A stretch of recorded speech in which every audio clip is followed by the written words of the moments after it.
guys, ito nga palang Fujihama 12 liters vacuum cleaner po. So ito po yung 3-in-1 function na po ha. Pwede po sa wet, pwede po sa dry, then pwede po sa blow po. So ayan, napakasulit nito guys at malakas po ang kanyang higo po. So i-try po natin para po makita ninyo. Okay, ang ating Fujihama vacuum cleaner.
Guys, ipapakita ko yung pinakaloob nito. So, bali 1 week na guys so, ang laman nito guys ha. So, hindi ko po siya natatanggal. Okay, lagi ako nagbabacuum sa aking bahay po.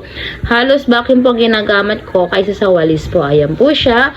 Sobrang dami po ng alikabok po. So, bali 1 week yan guys na. So, naipon ko po ng halos 1 week yan na ako sa loob ng aming bahay guys. So, maraming alikabok. Okay?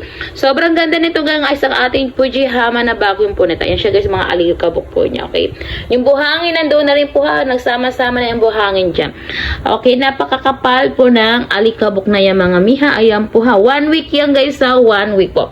So marami din po yung mga buhok-buhok, okay? So hindi ko naman agad-agad yan tinatapon kasi iniiwan ko lamang siya para isahang tapunan na lang po.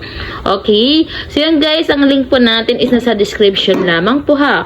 Okay, for go check out na yan guys sa ating link na po yan. For go check out na po yan ang ating Fujihama vacuum cleaner po.